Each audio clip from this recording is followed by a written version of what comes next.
la création,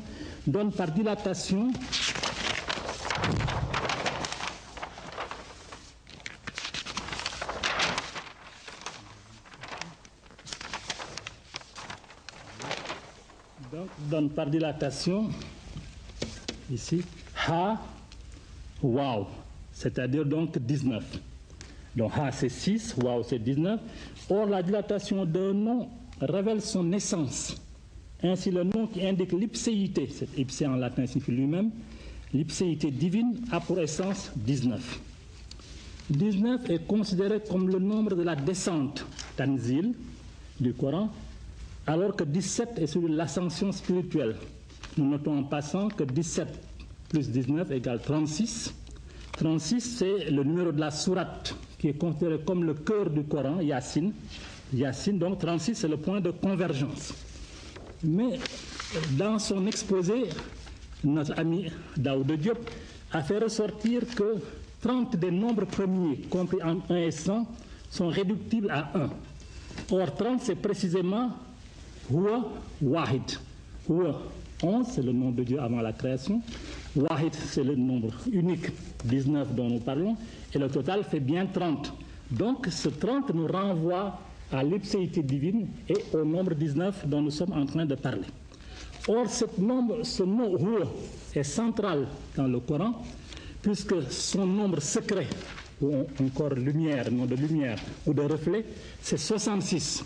Nous savons qu'il y a une formule mathématique qui nous permet, étant donné un nombre n, d'avoir son nombre secret. Il faut dire n multiplié par n plus 1 sur 2, c'est ce que nous avons fait, 11, multiplié par 11 plus 1, ça fait 12, nous divisons par 2, et ça nous donne 66, qui est le nom Allah. Donc Huwa a pour nombre secret Allah, et nous voyons que si Huwa nous donnons sa valeur fonctionnelle, c'est-à-dire si nous ajoutons les lettres, il y a 2 lettres, 11, sa valeur numérique, plus les 2 lettres, ça fait 13, nous renvoie à Ahad. Donc nous voyons que Huwa est au centre de Allah et d'Ahad. C'est pour là que Dieu, le clément et le miséricordieux, dans la sourate Ikhlas dit Khul Huwa Allahu Ahad. Donc en résumé, Dieu a 2 noms que l'on confond souvent, Wahid et Ahad. Ahad, c'est l'un en tant qu'il n'est pas 2, donc Dieu est 1, tandis que Wahid en tant qu'il est unique, qui ne ressemble à rien d'autre. Et il dit lui-même, Laysa kamithlihi shay'un, il n'y a rien qui lui ressemble. Donc nous voyons que c'est précisément ce Wahid-là par lequel Dieu manifeste sa toute-puissance et manifeste son ipséité dans la création. Et c'est pour cela que c'est le nombre 19 qui apparaît et non pas le nombre 13. mbokk yi dégg ngeen li professeur Amadou Samba wax léegi tàmbalee ci tur yàlla wu màgg woowu waahid mi tekki ne kenn la limam fukk la ak juróom-ñeent te fukk ak juróom-ñeent waxoon nañ fi ne boo yokkee benn ci juróom-ñeent mu jox la fukk benn nga yokk ko ci tous mu jox la benn dafa indi foofu dafa dellu si ci benn bu yàlla nekk benn ginnaaw loolu bi ñu jëfandikoo sunu ordinateur def ci ñaari logiciel yu wuute maanaam ñaari gëstuwaayu xam-xam yu ñu tënk ci tëralin yu xereñ gis nañu ne arafi alxuraan lépp ñetti téeméer ak fanweer yi junni ak juróom-ñaari téeméer ak fanweer ak ñett la te lim boobu boo ko seetloo dafa ful képp fukk ak juróom-ñeent ndax ñetti téeméer ak fanweer yi junni ak juróom-ñaari téeméer ak fanweer ak ñett boo ko séddalee fukk ak juróom-ñaar mu jox la fukk ak juróom-ñaari junni ak ñeenti téeméer ak juróom-ñaar boo gàttalee lim bu njëkk bi ak li séddale bi joxe ñaar yépp dañoo tolloog fukk ak juróom-ñeent li ki nga xam ne professeur Amar Samb wane na ko léegi maanaam benn mu ngi tolloog benn ci lay dikkee gannaaw loolu wane na ne bi ñu limee ay arafi alxuraan mu jox ñu ñetti téeméer ak fanweer junni ak juróom-ñaari téeméer ak fanweer ak ñett yi nekk li nekk ci basmala di ay araf yi nekk ci basmala lañ ci boole muy basmala bi nekk ci Fatiha dong moo ci bokk yeneen basmala yi nekk ci boppu saar yi waññaale wu ñu leen woon. bon nag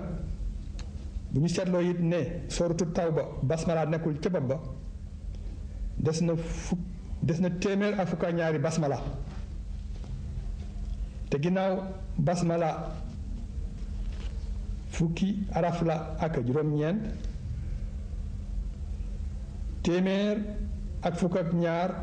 boo ko fulee fukki yoon ak juróom-ñeent mu jox la ñaari junni ak téeméer ak ñaar fukk ak juróom-ñett muy lim boo xam ne moom it dafa ful képp fukk ak juróom-ñeent lim boobu nag boo ko boolee nag ci lim bu mag ba maanaam ñetti téeméer ak fanweeri junni ak juróom-ñaari téeméer ak fanweer ak ñett boo ci yokkee ñaari junni ak téeméer ak ñaar fukk ak juróom-ñett daf lay jox ñetti téeméer ak fanweer ak ñaar ci junni ak juróom-ñetti téeméer ak juróom benn fukk ak benn li ci am solo nag moo di lim boobu boo ko séddalee fukki cër ak juróom-ñeent mu jox la fukki junni ak juróom-ñaar ak juróomi téeméer ak fukk ak juróom-ñeent ci lim boobu nag mu feeñ ci lu am solo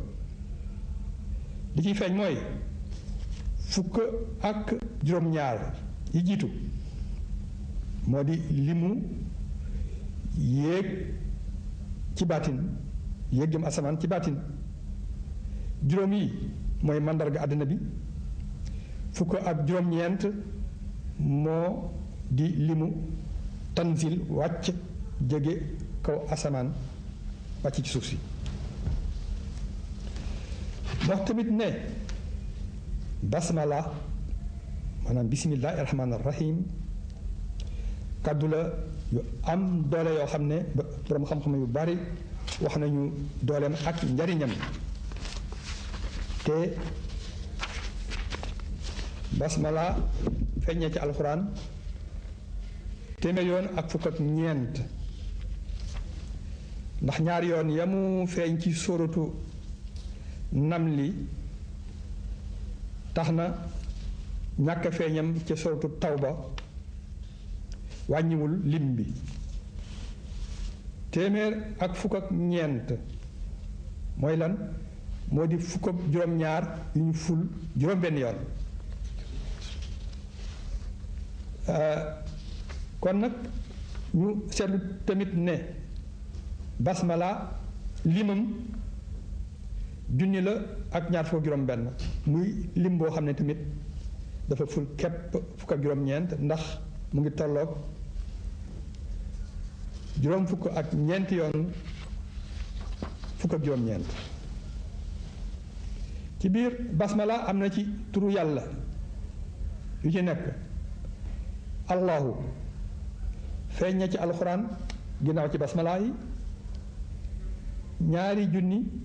ak juróom benn téeméer ak juróom-ñeent fukk ak juróom-ñett mu di fukk ak juróom-ñeent yu ñu ful téeméer yoon ak ñeent fukk ñaar feeñ na ci raxmaanu mu ngi ci raxmaanu feeñ na ci alxuraan juróom fukk ak juróom-ñaar mu di ñetti yoon yi fukk ak juróom-ñeent rahim nag moom fukk ak juróom-ñeent képp la feeñ ci alxuraan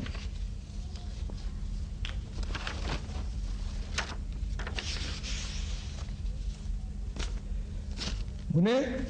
bu ñu seetloo it ne am na fukki araf ak ñeent yu demee ni alif laam mim ayin saat mu di araf yu leer yu nekk ci boppi yenn saar yi te boo wàññee ñaata yoon nañu feeñ ci biir saar yooyu mu jox la lim bu ful képp fukk ak juróom-ñeent saad moom feeñ na téeméer yoon ak juróom fukk ak ñaar mu di juróom-ñetti yoon yu ñu ful fukk ak juróom-ñeent mu ngi feeñ ci ñetti saar yoo xam ne ñoo di suratu laxraaf suratu mariama ak suratu saad waaye yàlla dafa sante jibril ñu binde baat boobu mu bastatan mu binde ko ak saad te naka jekk ñu ngi ko waroon binde ak siin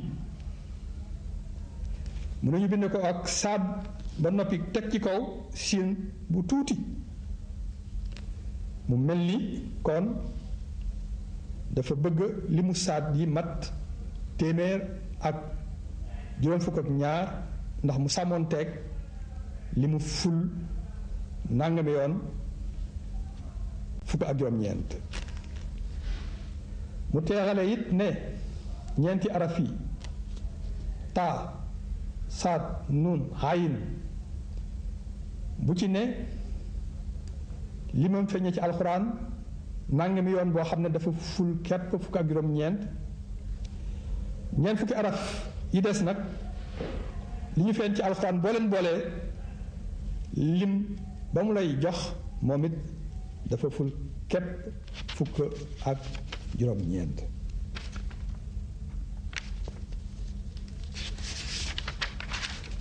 professeur Amadou Samb ne lim bu nekk am na jëmm ju feeñ ak lu nëbbu di dooleem ci baatin fukk ak juróom-ñeent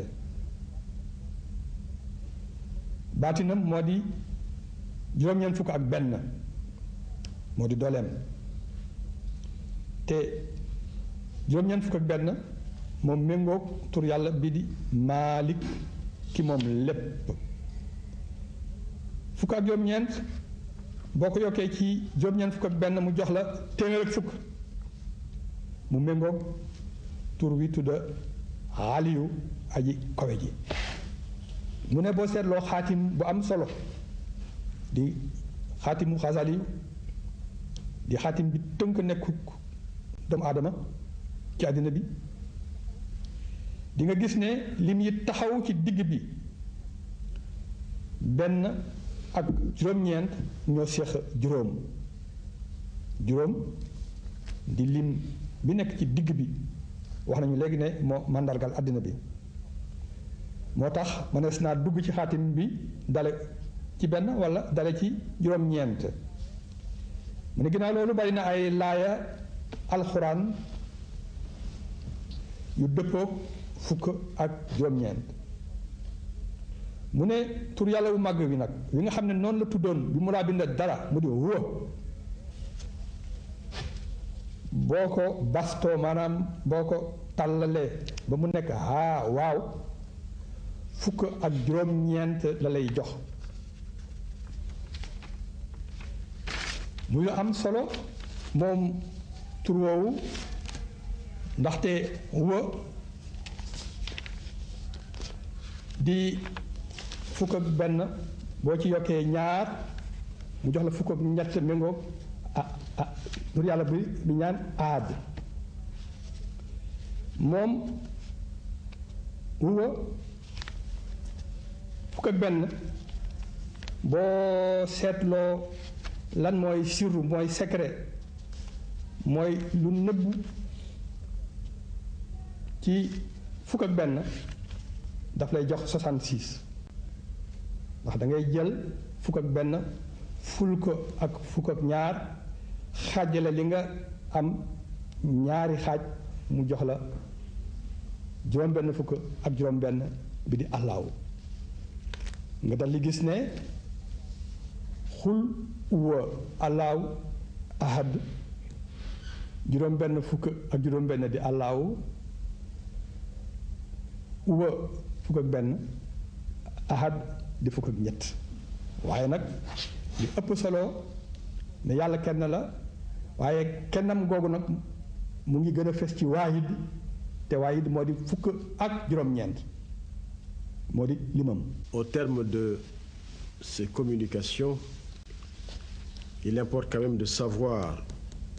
si ces constats qui mettent en évidence l'importance du nombre 19 dans la nature, en mathématiques et dans le texte coranique sont suffisamment probants pour permettre la compréhension des versets 30 et 31 de la sourate 74 cités plus haut. Professeur Hassan Silla, je vous donne la parole. Le fait qu'Allah, le Très-Haut, omniscient, omniprésent, omnipotent, ait insisté sur le nombre 19 des anges gardiens de l'enfer donne un relief particulier à ces découvertes, mises en évidence rationnellement. On ne peut nullement évoquer ici une série de coïncidences fortuites autour du même nombre 19. Autrement dit, on ne peut même pas se hasarder à calculer la probabilité pour qu'un texte de la dimension du Saint-Coran, révélé depuis le 7e siècle, puisse comporter un code mathématique sous-jacent gravitant autour du même nombre comme le nombre 19. C'est une probabilité nulle. On le sait, à l'époque où le texte coranique fut révélé, il n'existait aucune sorte de machine à calculer pouvant aider à établir la haute corrélation entre le défi du nombre 19 formulé dans le verset 31 du chapitre Mudassir et les découvertes énoncées plus haut. D'un côté, le texte coranique est là, avec le nombre 19 bien indiqué, avec en plus les fonctions qui lui sont assignées, de consolider la foi des croyants et de troubler l'esprit des mécréants. Et de l'autre, les découvertes scientifiques qui mettent en évidence la place privilégiée du nombre 19 dans le texte coranique en mathématiques, en astronomie, dans l'anatomie du corps humain et en botanique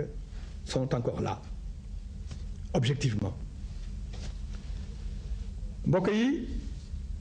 ma tënk li ma wax léegi dama ne borom bu màgg bii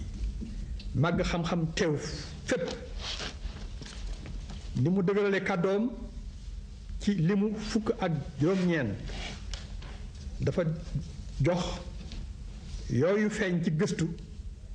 gëdd bu am solo bu tax kenn du mën a wax ne yëf yi dafa tàndu rekk sore na tàndu ba tax maneesu la jéem a xayma ci téere bu toll ni alxuraan di téere bu feeñ boobaak léegi junni at yi teg na ñeenti téeméer maneesu cee xayma tàndu gu nekk jëm ci fukk ak juróom-ñeent li wér mooy ca jamono ja mu feeñe amul benn xeetu machine bu mën a dimbali nit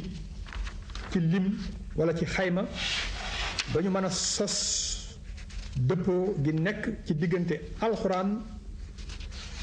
ak ci fukk ak juróom-ñeent dëppoo gi nekk ci lim boobu ak ci li feeñ ci mathématique feeñ ci doxini bidéew yi feeñ ci jëmmu yaramu nit feeñ ci gàncax yi loolu mooy li nga xam ne mooy yi ñu leen tënkal léegi.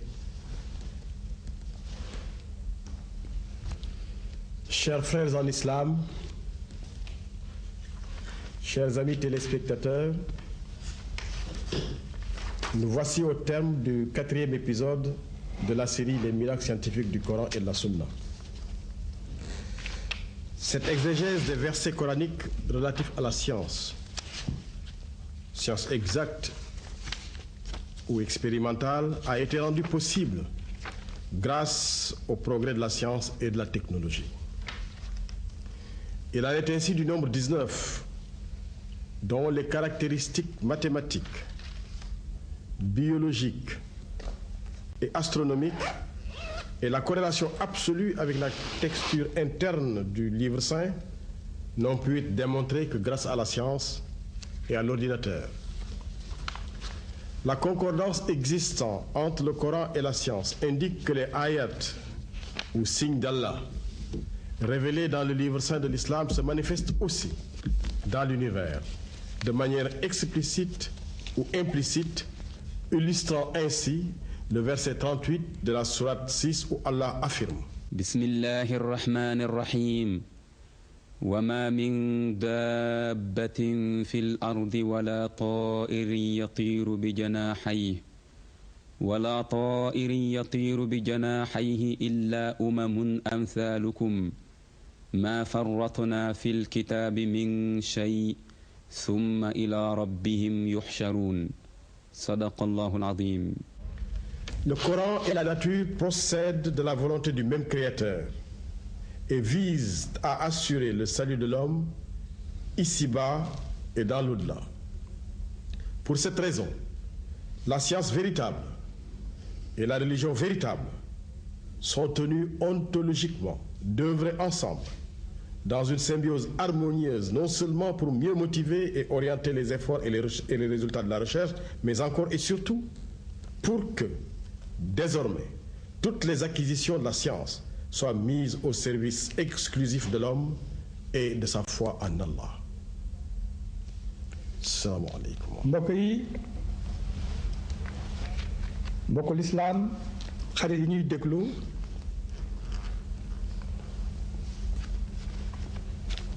sunu gëstu yi ñu doon gëstu ci kéemaan yi feeñ ci alxuraan li ko yéwénal mooy jumtuwaay yu xereñ yu bees yi demee ni ordinateur. méngoo gi alxuraan méngoo xam-xamu jamono tey jii wane na ne ay laayaam nekk nañu it ci biir mbindeef yi ci lu feeñ ak xëy na ci lu nëbbu. loolu dëppoog li borom bi wax ne fàttewuma dara ci téere bi ci laaya fanweer ak juróom-ñett ci sóoratu Lan'aam. lu neex a dégg la ngir alxuraan ak mbindeefi àddina bi ci coobare benn borom bi dañu jóge lépp nag di njariñu doomu aadama ci wàllu lu koy musal ci àddina ak ci alaaxira.